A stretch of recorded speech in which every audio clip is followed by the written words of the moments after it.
welcome to another edition of the official Catchup podcast. It's Ben here back once again with all your Lowland League, West of Scotland, East of Scotland, South of Scotland chat with my good mate Chris. Chris, how you doing?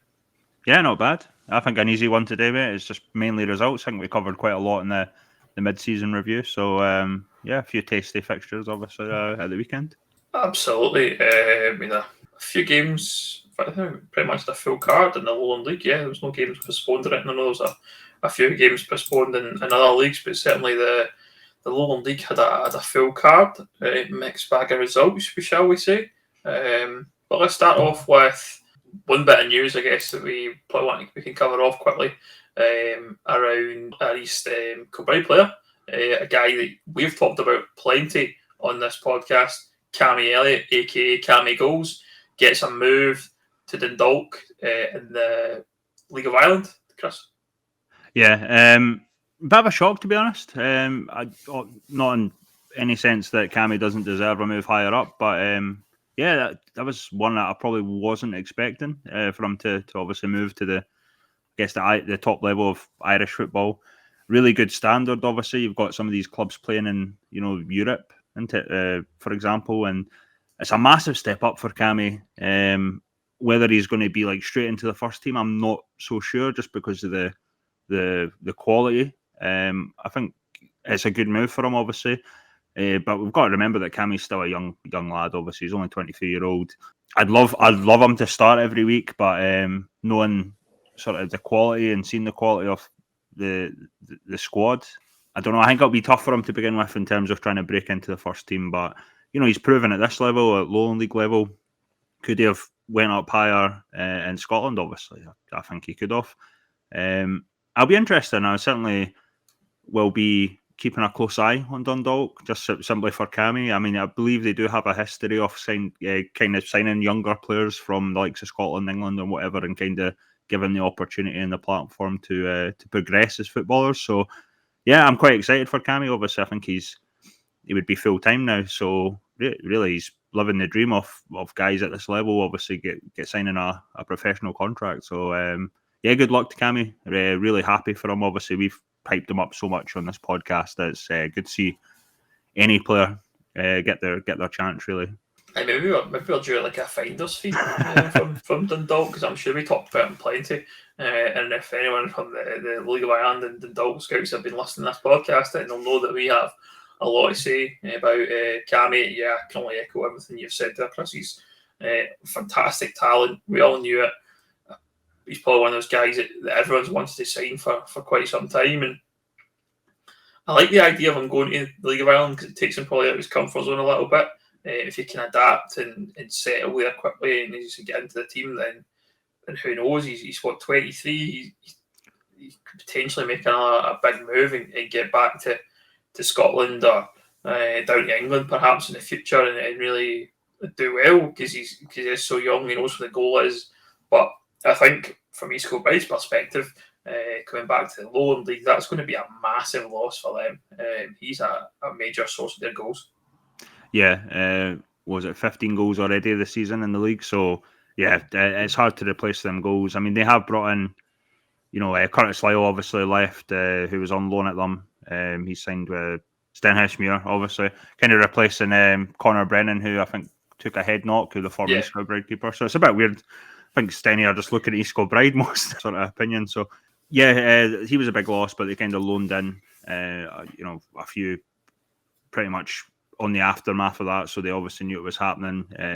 But it's a bit of a change for East Kilbride, and certainly losing Cammy will be, not ideal if they're still chasing down a Lowland League title or potential for promotion to League Two. But I mean, if you think about who they already have, like Bob McHugh and guys like that, I mean, they still have goals in them, but Cammy.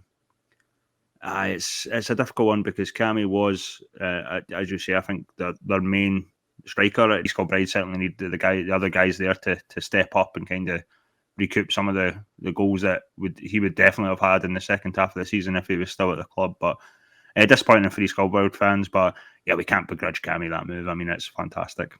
Yeah, I think EK will find it difficult, but they are a kind of team that probably can go out and replace them in terms of going maybe looking at the loan market or spending a bit of money to buy someone in. If anyone from East Guy's watching, I know you've been coming to bus games, so keep your hands off any bus players that might score goals. Thomas Collins, maybe. Dylan Mackin, guys, scores for fun, but you're not getting him.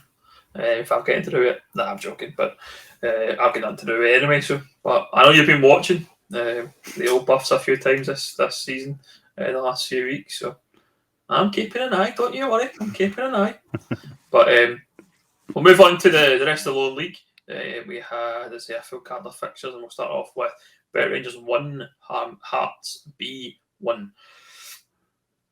Again, it's one of these games nothing excites me about it at all. Like, it just seems like Berwick's season's done, Hearts B season's done.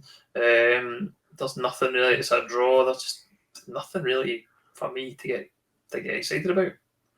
Yeah, I mean, you saw almost when Berwick scored, you saw the reaction of Graham Taylor, who put the corner in for Kyle Baker, who I think just came back out Dundonald or something like that, and I think he just came back to Berwick. He got the header, scored, and it just seemed like a release of frustration, and I think that's been the state of the season for Berwick, just a really frustrating season. Hearts, we spoke about Hearts B before, still a sort of younger squad, not really expecting anything other than sort of lower to mid-table from them. Decent result against I think I called Berwick robust.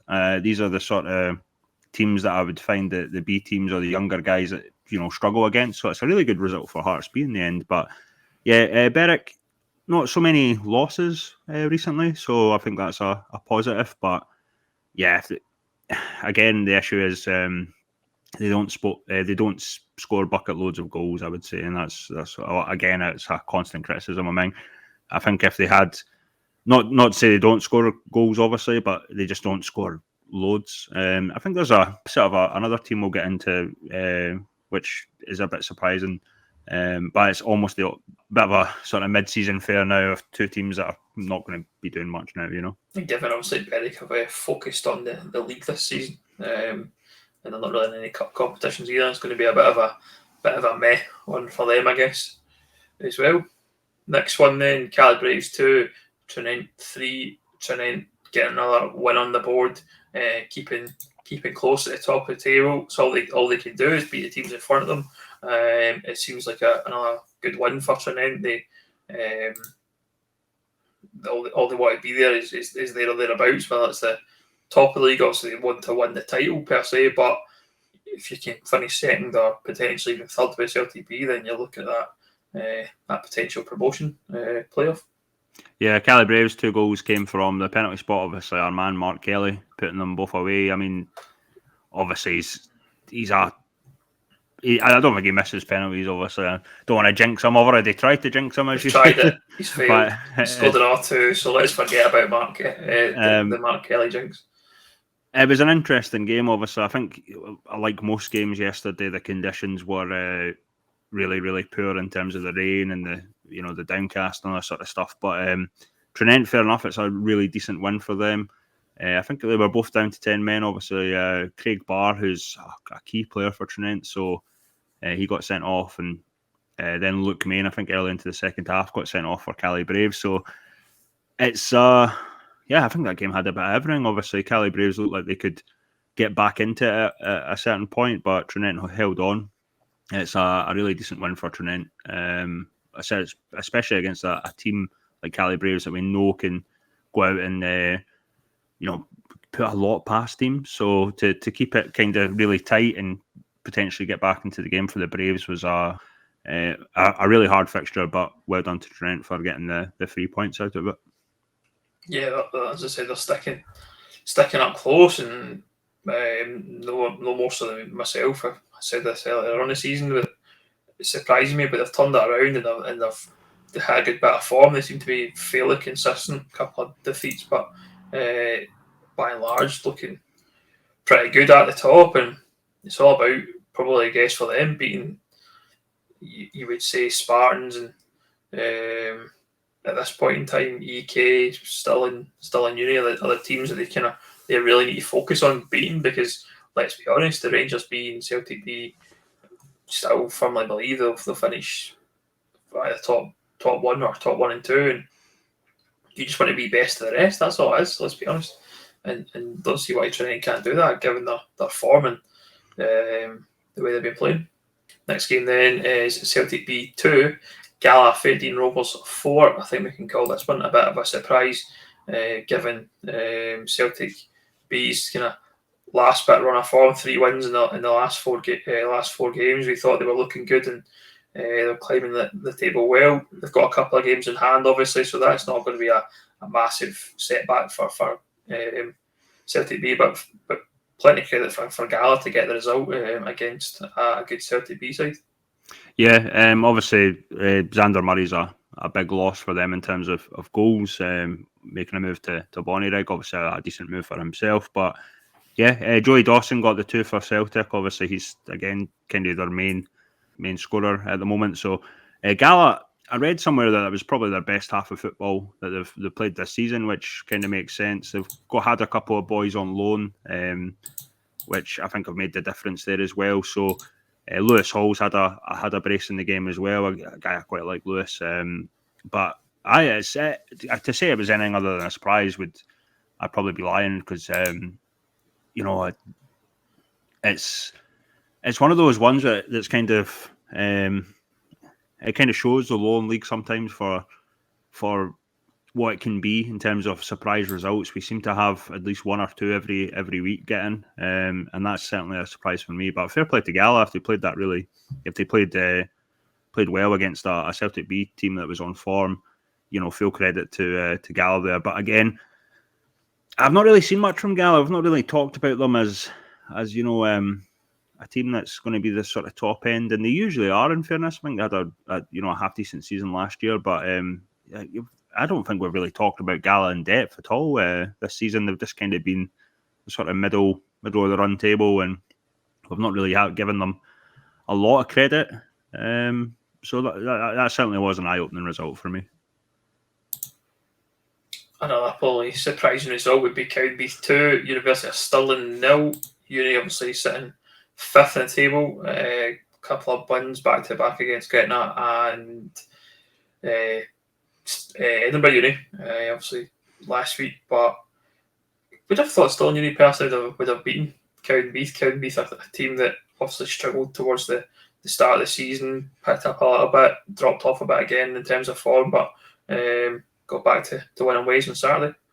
Cowdenbeath are a really strange one, because if you actually look at the goals they've conceded, I mean, they're not that high. They don't really concede a lot. I think it's 35, and they're right at the sort of near the bottom of the table. And you would think they would concede a lot more goals, but the losses that they have, I don't think it's by a lot. It's maybe 1 or 2 goals. It's kind of like what I was saying that Berwick, they obviously, if they had maybe a sort of main striker or a main sort of target, I think Cowdenbeath could be doing really, really well. And in fairness to them, they've got the result against Stirling Uni, but I think the situation there was, I think both teams had their chances. Obviously, again, conditions played a part at Central Park. Obviously, the grass pitch probably was in some state with the heavy rain. It was a case of Cowdenbeath took their chances, and Stirling Uni, in a typical fashion, sometimes they never took theirs, and that's what's led to the 2-0 result to Cowdenbeath. But fair play, really good result against a team that Stirling Uni, I think, that have been on a wee bit of form as well themselves, and still towards the top. So I think, as I say, Cowdenbeath, if they had probably had a goal scorer, I think they would be way higher up the table. They just don't score enough. They don't concede a lot, but they certainly don't score enough. I think it's probably half the problem as well, isn't it? Even trying to find a goal scorer. The guys that are actually doing the business for teams are tied up and be hard to pick up, and you're probably need to look and take a bit of a chance on someone, perhaps fall down the divisions or down the tiers rather. But yeah, I was surprised to see Cowdenbeath win, but nonetheless a good result for them, and I guess they just want to probably try and build on that the best they can and finish strong towards the end of the season, because I mean, like again, we talk about this quite a lot. There's that big kind of gap in between the kind of bottom two sides and the top kind of 3 or 4 sides in the league. There's not a lot happening in the middle there, and it's just, I think, systemic of that big league table with 19 teams in it, and including the B sides. But yeah, I mean, only what Cowdenbeath can do is try and build on what they can, and also try again next season, because there are teams that have been in the higher leagues in Scottish football and probably are going through a bit of a kind of reset, kind of transition type season just now, and adjusting to the Lowland League, and one of those sides that want to get out of there probably as quick as they can. It will be hard, because we know that the teams that are in the league are all good sides and more than capable, and the teams coming up are going to be just as equally as tough. So I don't know where Cowdenbeath really go personally here, but it'll be an interesting watch. I always like to keep an eye on what the teams in the coming down are doing and where they kind of find themselves in terms of the pyramid, because I think there's still a lot of that to be done in terms of everyone finding their natural position within the pyramid too. Next one then, Cumbernauld Colts 1, Bo'ness United 0. Another kind of just meh, nothing really exciting to talk about for me here. And both teams fairly safe. Bo'ness having a decent season, I would say, in terms of sitting kind of mid-table, getting a few decent results on the board, beating still in uni, etc. And beat Berwick the week before as well.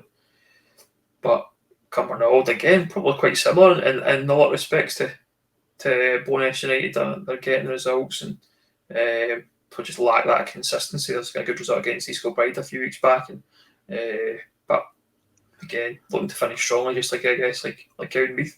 Yeah, it's two hot and cold teams, really. It's probably the best way to describe it. They're kind of, I would say, on similar levels. I think Bo'ness have probably done a wee bit better than Cumbernauld Colts over the sort of previous seasons, but it's a really good win for Cumbernauld Colts. But again, it's like what you say, it's all about consistency.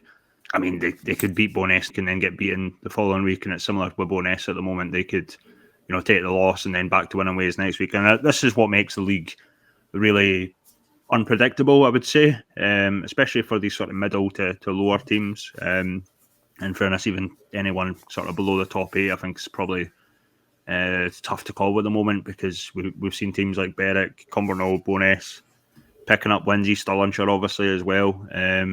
So it's really difficult to call at this sort of mid-season point. I mean, there's obviously teams higher up that do still have that incentive to go out and try and win every game, but then you get these other teams that are probably just showing up to play football and hopefully get a result, but not really having as much motive or determination as other clubs. So it becomes really, really weird at this sort of point when it looks like you're not going to win anything. I.e., look at Berwick, it's probably the players there are probably thinking, oh, well, we're not going to win anything at the moment.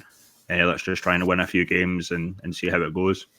Yeah, it's a tough one. I think for me it comes back to that division, the division being so big with the B teams, and I'm not looking to get in a debate about the B teams. I've done that plenty of times in this podcast. It's not going to be a new discussion, but you just find that I think you obviously find this season that the two teams at the bottom are so poor and don't look like they're going to do anything in terms of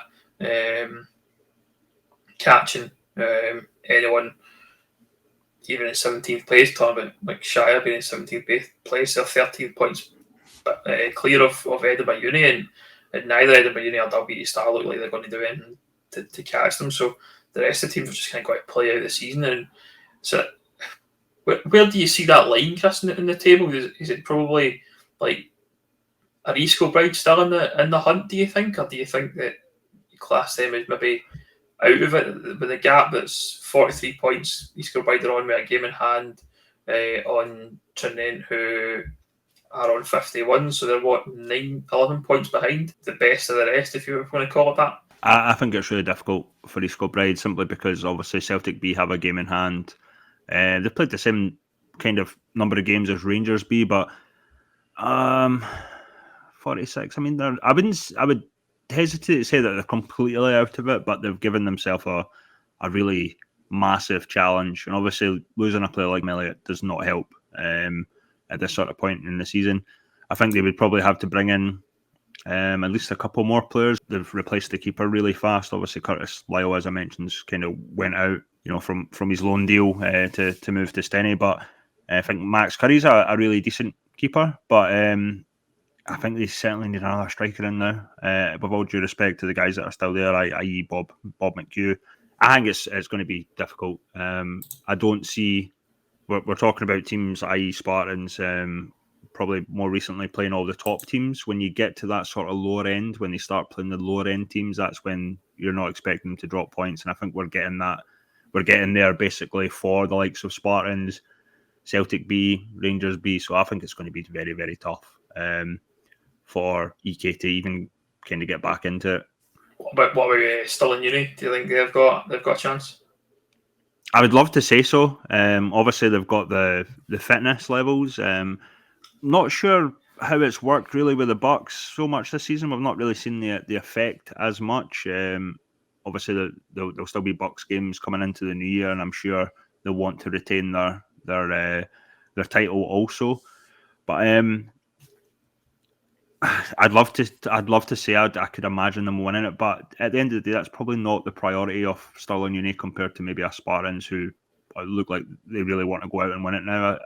I'd love it if Chris was secretly, telling the lads, let's go out and win this Lowland League, but I don't think he will be. And that whether that makes a difference, I'm not really sure. But I think it's still going to be tough for Stirling Uni. I think you're probably looking at Rangers B, Celtic B, Spartans or Trinent at the moment. But it's been, as I say, such an unpredictable season that who knows what's around the corner. This is what makes the league so difficult to cover at times and predict, because it's been like this for probably 4 or 5 years, where I think you can say certain things. Obviously, East Kilbride just have a quality team. Kelty were in the league, Bonnyrigg, and there probably wasn't shocks for those clubs, but now it's just completely unpredictable in terms of even the top teams potentially slipping up as well. Whereas before it was like, okay, we're going to go on a massive winning streak, or Bonnyrigg are going to go on a massive winning streak. There's not a team in this league at the moment that I can see realistically being fully confident in and not getting defeated, because there has been so many slip-ups lately. Talking of slip-ups, Spartans 2, open goal, Broomhill. Spartans obviously a team that we just mentioned there, looking to challenge, looking to try and finish in that kind of, I'm going to keep calling it the best of the rest spot, which will be whether it's the title or second or third, to get into that kind of playoff position against a Highland League team. But certainly, given the way Spartans have been playing, 4 wins in the last 4 before they come into the game against Open Goal Broomhill at home, would you expect them to get a result, given the way kind of Open Goal have had that kind of lack of consistency? I think I said it on the last. I said it in the mid-season review where we were kind of heavily critical of Broomhill. I did question whether they could play a bit more to suit this size style, because obviously it's a smaller pitch and it seems like it's worked out well. The difference of playing that style on Ainsley Park compared to trying to do it at Broadwood's, obviously going to be night and day. And I think it's a really good result for Broomhill. And in fairness, they could have won the game. They had a penalty towards the end. Blair Carswell saved it. Evan Malley's done really well. A player I think we've touched on before. Really like the look of him. Cammy Russell, obviously, who we've mentioned previously, he scored a screamer. So to me, it was an entertaining game. I think conditions, again, played a part. Obviously, it's not a grass pitch, but towards the end, I think the players probably struggled in the heavy rain. Again, it's hard to predict on that result of whether it's going to be good or bad for Spartans come the end of the season, because Broomhill, they've probably been beaten by worse teams lately. But again, I would probably still consider Broomhill or Open Goal Broomhill a top side. So you never know, that point could be crucial, and especially from a position where they were at the end of the game, where Broomhill had the penalty, because it could have been 0 points quite easily if Blair Carswell never saved that penalty. So they're probably looking at a really good point for both teams, I would say. Yeah, I think for me, I'd expect Spartans to be able to do the job, but all they could do is keep keep track, and it's better to draw than it's obviously to lose. It's an obvious statement, but they just want to keep that run of form going. As you mentioned, the games that are coming up are against teams at the kind of bottom end, middle of the table, who got not a lot to play for. They really just need to keep getting those wins on the board and try and keep that consistency going like they have done. Next one then, Rangers B6 and Dalbeattie Start 1. A fairly expected result again. Rangers B back to back wins after kind of a few defeats, and Dalbeattie are, unfortunately, they're toiling at the bottom. I mean, the fortunate thing for Dalbeattie is that they're still only 2 points behind Edinburgh United. They'll get 2 games in hand, which are going to be absolutely pivotal for Dalbeattie's season. The games in hand for me now, I don't see much from Edinburgh Uni, like I said earlier, and Dalbeattie just have to go and do something in those games, play them like cup finals, and try and get to catch Edinburgh Uni. They've still to play each other, obviously, and I think it's in a few months' time. It's towards the end of the season. That game could be crucial. Really, whoever wins that game, it could be basically all in terms of who might survive in the league.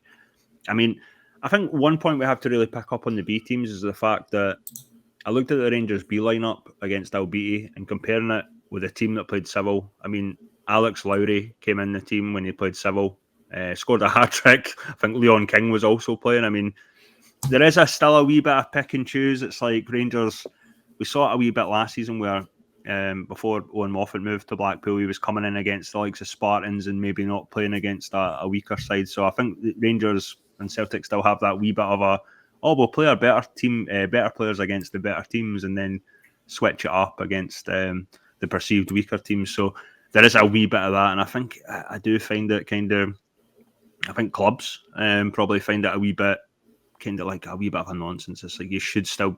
I mean, I'm sure there was an unwritten rule. I think we talked about it that they had to play their best players and teams or whatever, and it's clearly getting abused again. If someone like Alex Lowry can come in and play Civil, score a hat-trick, and then be at the squad again for Dalbeattie, then there's something not right about that, surely. Yeah.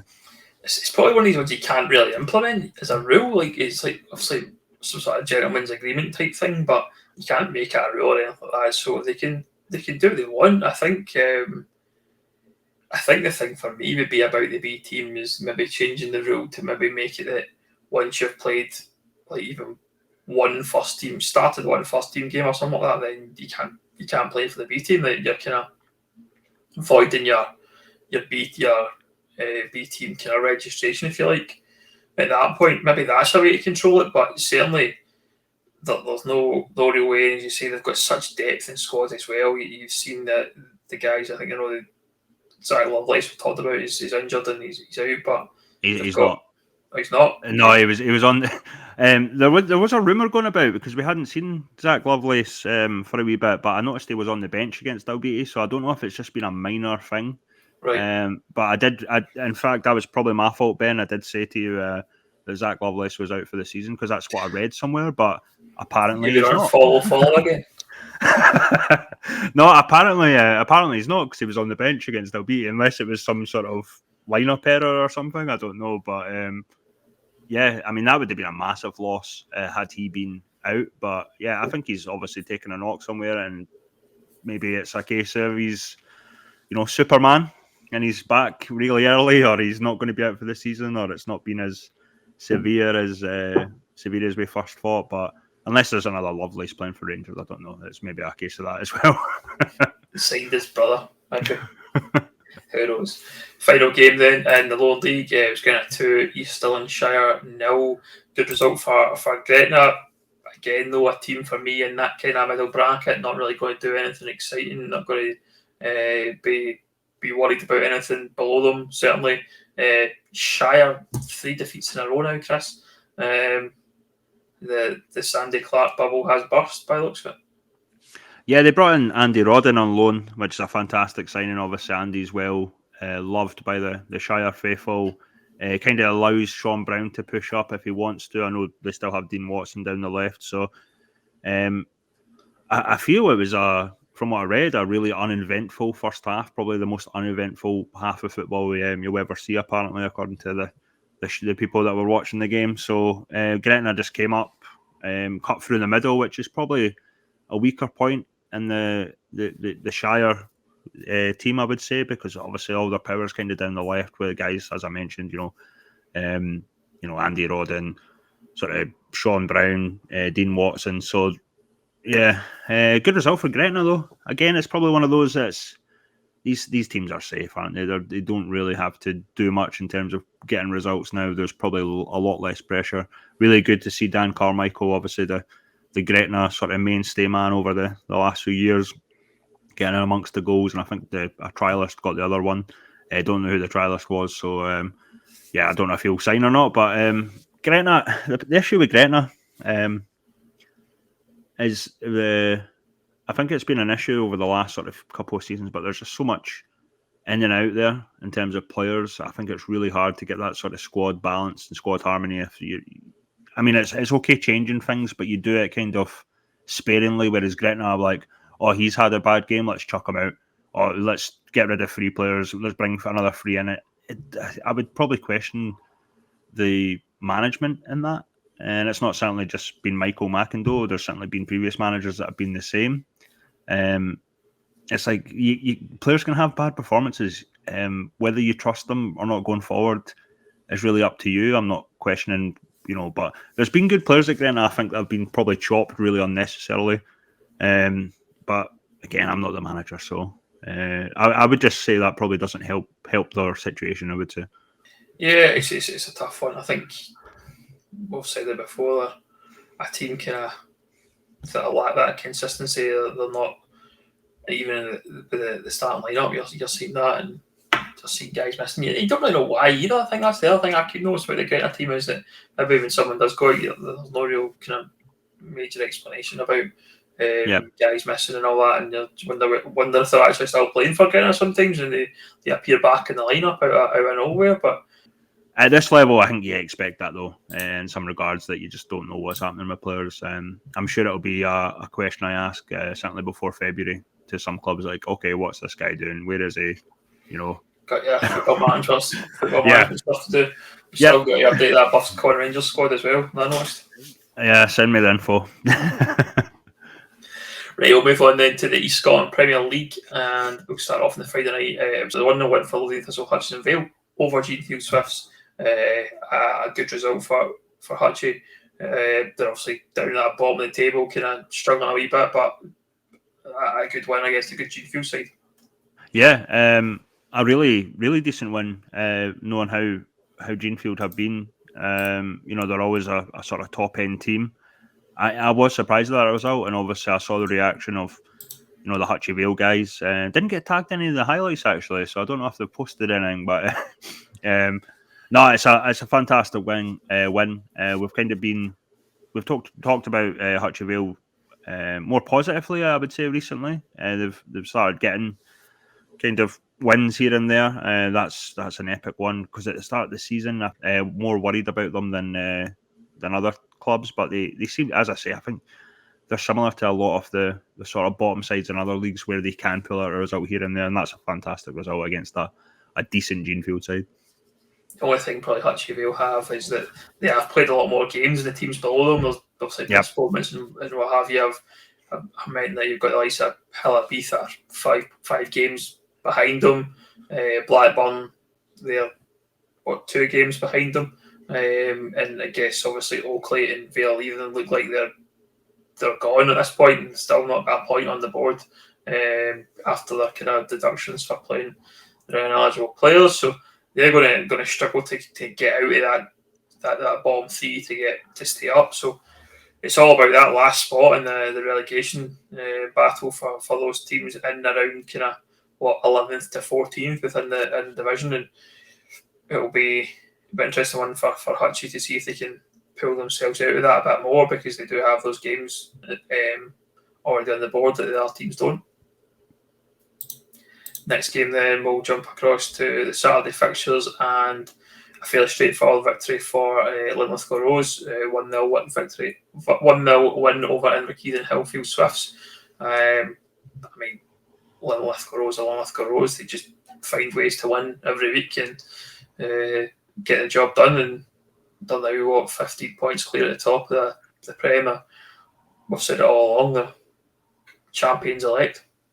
Yeah, certainly for us both. I think now, Ben, that they're the team that I think will just keep strolling on. In fairness to Hillfield Swifts, they obviously have had a bit of a change recently. Obviously, Greg Spence left the club, I think, late kind of November. He's now signed with Stirling Albion in League Two. I mean, he's still a quality forward. So they're missing him. I think Pat Scullion, obviously, the manager's left, and there was a few other sort of players leave on the back of that. So it's a wee bit of a sort of revamped Hillfield Swifts. They still have a couple of the guys there, but I think they're still doing pretty well for in relation to other teams in terms of their quality. So yeah, as a Fife team, I'm trying not to be biased, but no, fair play to them. I mean, only a 1-0 defeat against Linlithgow.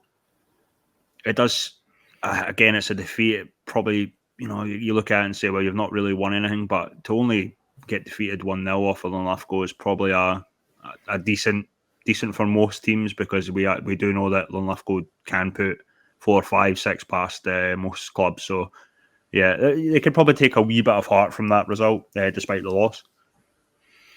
Elsewhere then, it was a 3-2 win for Haddington over Oakley United. It was a 3-1 win for Broxburn over Hillabeath Hawthorns, and the Musselburgh Athletic won 1-0 over Blackburn United. The Crossgate St Tynecastle match, the Pennycook Socky match, and the Vale Leiden and Dundalk Bluebell games were all postponed within the East of Scotland Premier League. Moving on then to the South of Scotland, I know a bit about. That was Nithsdale Wanderers 0, Newton Stewart 5. Great to see former Corridors player Ali McComb playing for and scoring for Newton Stewart. It's his kind of local team down there, down the Stranraer, Newton Stewart way. And Ali's been battling with injury for quite a bit and struggled to get much football under his belt, to be quite honest. But good to see him playing and scoring for Newton Stewart, because I know he's had a tough time of it the last probably 6 to 8 months with kind of knee injuries and things like that. So he's obviously getting back and getting on the park is great for him. But a good result for Newton Stewart, certainly 5-0. Yeah, absolutely, a dominant display. Again, there's probably. We always have trouble with South of Scotland, but there was a fair few games. I noticed Lockhart Thistle 4-0 victory over Lochmaben, your favourite, Ben. Liam Robertson getting a double there. Other than that, I mean, there's not much. Mid Annandale drawn 2-2 with St Cuthberts. Abbey Vale beating the Cali Braves reserves 8-2, which is, I mean, Cali Braves, we've not really touched on them in terms of South of Scotland. I don't really know much about their team, whereas previously, last few years, they had, I would say, not a overly solid team, but certainly I feel the focus has switched more to the senior team rather than the reserve side. So that's why you're seeing these probably heavy defeats for Cali Braves. Again, I probably don't know much about their squad that I did in previous years, because they did have some really decent players previously, but now it seems like it's maybe they're not maybe pulling the quality like they did, because they probably simply don't need these players for the first team, like because of the new approach, kind of focusing on Scottish players, whereas it would have been like almost a full kind of development from the reserve side to the first team. Now they kind of don't have that pathway, so I guess the caliber is probably just more focused on education rather than football as well. So South of Scotland, I'm actually surprised that there wasn't more postponements, to be honest. But in terms of the results, you kind of look at it and say, Abbey Vale winning, Lockhart Thistle winning, it's probably as you would expect at this point in the season for them. Yeah, I think for us, obviously, the interesting one will be the team that gets into that playoff. Just now, it's pretty tight amongst the top teams: Lockhart, Abbey Vale, and Creetown, all a point separating those 3 teams. Mid and they'll just sit a little bit further back on 17 points with a game in hand. But we'd assume that whether one of, I guess, probably Darvel or Linlithgow Rose are going to win that game anyway. That's how it's been for a few years in terms of the certainly last year when St Cuthberts were in the playoff, they were obviously washed away by both sides, and we probably will expect that again from whichever team it is that ends up winning that South of Scotland League. Yeah, I mean, I would love it to be wrong. Just absolutely, for the underdog. yeah. I mean, totally, yeah. It's just the quality of the East of Scotland and the West of Scotland, especially the top teams, is way above perhaps even Lowland League level. So, and then you've got Lowland League sides, as I say, that are probably way above Lowland League level too. So it makes it very difficult for a really decent South of Scotland side to compete. As I say, as you mentioned, obviously St Cuthbert's under Jordan looked a fairly decent side, but when they're coming up against Darville, Tranent, it's really tough for them. It really is, and I think it would be the same if it was someone like Lockhart, Thistle, Abbey Vale, or Creetown coming up against Darville or Lithgow Rose. It's going to be really, really tough, and I would expect we've seen it in the sort of the South Challenge Cup and the Scottish Cup, where South of Scotland teams have came up against West East, and they tend to concede a lot of goals. So there is a golfing quality there, I would say, and with no disrespect to the South of Scotland League. It gives us a nice segue on to our next league, the West of Scotland Premier League, and we'll start with that team you just mentioned, Darville. They were away to my beloved Corning Rangers. It was a 6-3 defeat for Corning Rangers, or a 6-3 win for Darville, if you want to spin it. But I mean, from our perspective, just talking about this game briefly, Darville are operating on a different level in terms of they are one of the best teams I have ever seen at Buffs Park. That performance they put in on Friday night was unbelievable. Like the passing, the setup, they're just different to anything that you ever come up against in this tier of Scottish football. Even I've not seen Lithgow Rose personally myself, but if Darville play like that against any team, I don't see how they can not be the team that ends up getting promoted. But bad night of the office for us, I guess, in terms of defensively. I think we're struggling there. I think we all know that from a co-winning perspective. We are scoring goals. I mean, scoring 3 against Darville, that's the thing. And that's probably Darville's weakness. Is defensively, they can be got at, and they can. I mean, teams can score against them. It's not just a team that are tight and clean at the back. They're always giving up a goal here or there, and not most of them Friday night, but you can't just be giving up 6 to a team like Darville, unfortunately. We always talk about your Thomas Rileys, your Ian McShanes and all these sort of guys. They're top players for Darville. I think you've got to give credit to a guy we've not really mentioned, Craig Truesdale. I think he's really very good. Yeah, yeah. He does. He comes in and does a job for them. And I think he's probably a wee bit underrated in that Darville side because of the quality they have. And obviously Chris Truesdale, the goalkeeper as well, was a lot of compliments going out for him. I posted something kind of early December, about keepers, and his name came up a fair bit. It's Chris. I'm not really seeing a lot of Chris, to be honest, in terms of his goalkeeping ability or whatever, but apparently he's not a top keeper, and obviously it makes sense that he's at Darville. I guess I'm more focused on the sort of younger keepers, I guess. But yeah, no, he got a lot of really good compliments from everyone around football, even guys that weren't his teammates. So that kind of surprised me. But it's probably mainly because of the focus, as I say, on Darville. You kind of look at your Alan McKenzie's, you probably forget the likes of some of the defenders, some of the the midfielders, and obviously Chris Truesdale in that respect. But I agree. I think Darville are flying, and it's going to be really, really probably near impossible for clubs to compete with them this season. And I think you're probably right. They're probably in pole position to get promoted to the Lowland League. And yeah. I can't wait.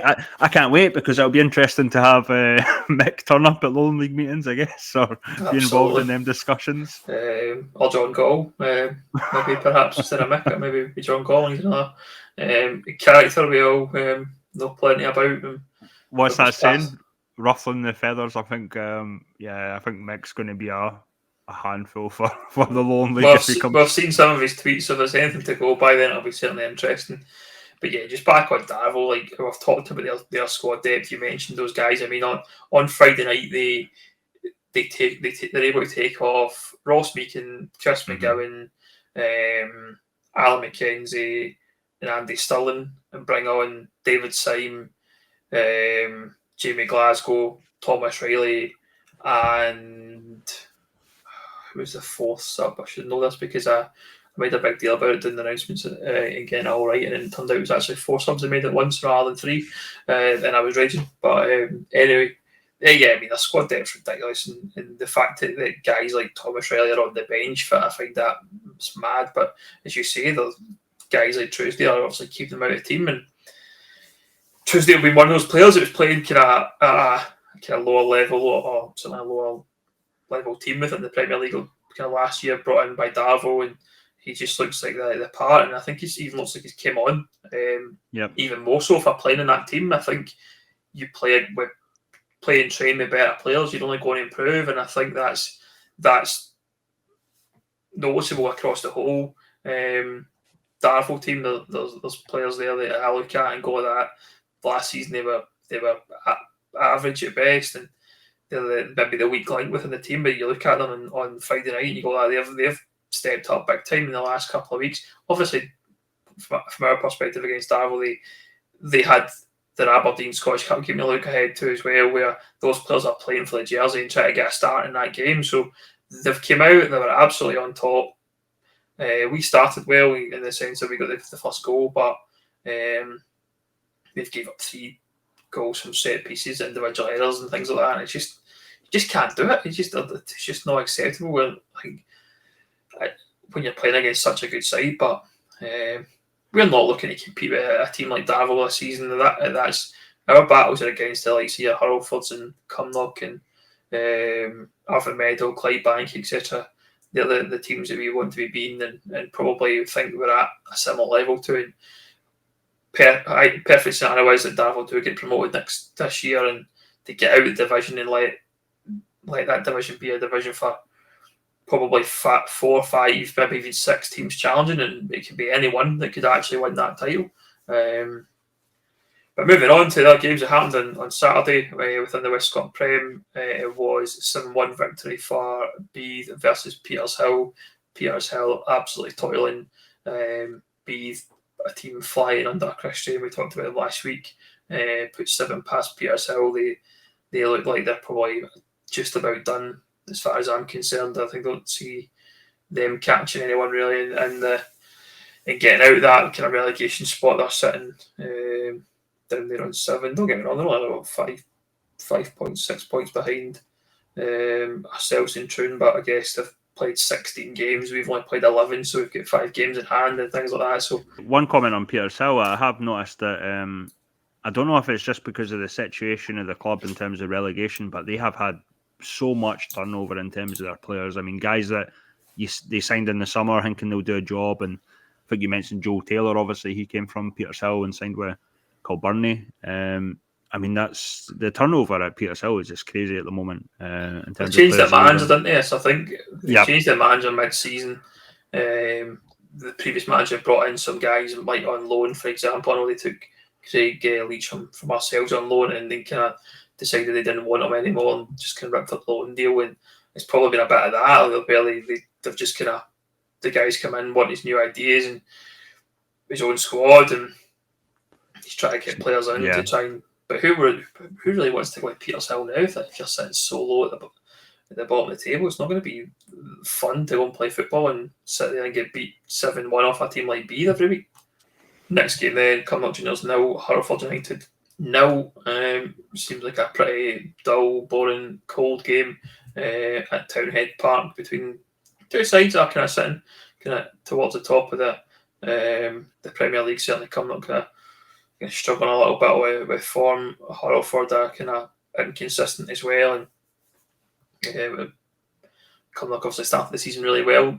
We talked about them a lot, but I don't know what's going wrong there. But we've got them Wednesday night, so it'll be interesting to see how they perform now. Glenafton 0, Pollock 2. The Maxi era is well underway.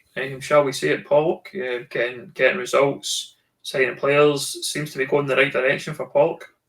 Yeah. In fairness, I'd probably still expect them to beat Glenafton with all due respect to them. But I don't know what the plan is really for Pollock in a sense. I noticed Dylan Dykes obviously moved back to St Carrick, so there is sort of movement to and from, if you will. Obviously, we missed Dylan all the best back to his former side. I think, was it last March he signed for Pollock? So, Yep. Yeah, almost just under a year being there. But it's good to see him. Obviously, he needs game time. Hopefully, he'll, he's on the recovery from his cancer scare, I believe. So, wish him well, obviously. And I think we've said sentiments before towards Dylan. But in terms of Pollock, I think the focus is probably next season now. I don't know how realistic it is for any team to want to catch Darvel. But you never know. The problem is, it's not just about you anymore. If you're a team like Pollock or a Kilwinning or that, or I guess Auchinleck Talbot or Clydebank, any of these sort of teams, it's not really down to you now. It's if Darvel slip up, and I just don't see them slipping up as many times as 4 or 5 games or whatever it would need to be. So, and it's the same with Lithgow Rose and East. Obviously, you could probably have a perfect season going on from now, and Darvel would probably still win the league. I would suggest so. Next game then, Auchinleck 3, Cambuslang Rangers 1. Cambuslang Rangers went up 1-0 in this game, but Auchinleck did an Auchinleck and turned it around and got the 3 points. And I mean, for me, we talked about the MAL in the season having gone through a bit of a sticky patch, and that's going to, I think, for me, going to come back to haunt them pretty much, because they're 11 points behind Darvel with 3 games in hand, and just feel if they had been their normal self in terms of Auchinleck, they'd be right up there, and the gap would be much closer. But like you say, that you're now kind of expecting or not expecting, you're needing Darvel to drop the points, and we just can't see it personally either. So Auchinleck will be right up there. I think they'll be. I don't see why they won't be finished second or potentially third, but I have Beath got it in them to stay kind of at the top. I'm not too sure. Pollock, as you say, they're looking probably ahead to next season, getting the squad built and getting them bedded in, the guys that they're bringing in. So they'll do all right. And I think below, you probably look at below 4th, and that league table just doesn't sit like true just now until a lot of these teams catch up with their games. I know, like from our perspective, we're maybe 3 games, 2 games in hand of over a lot of teams, etc.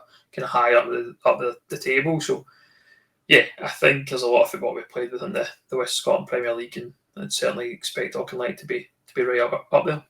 I called it quite early, actually. I called it, it'll be much like last season.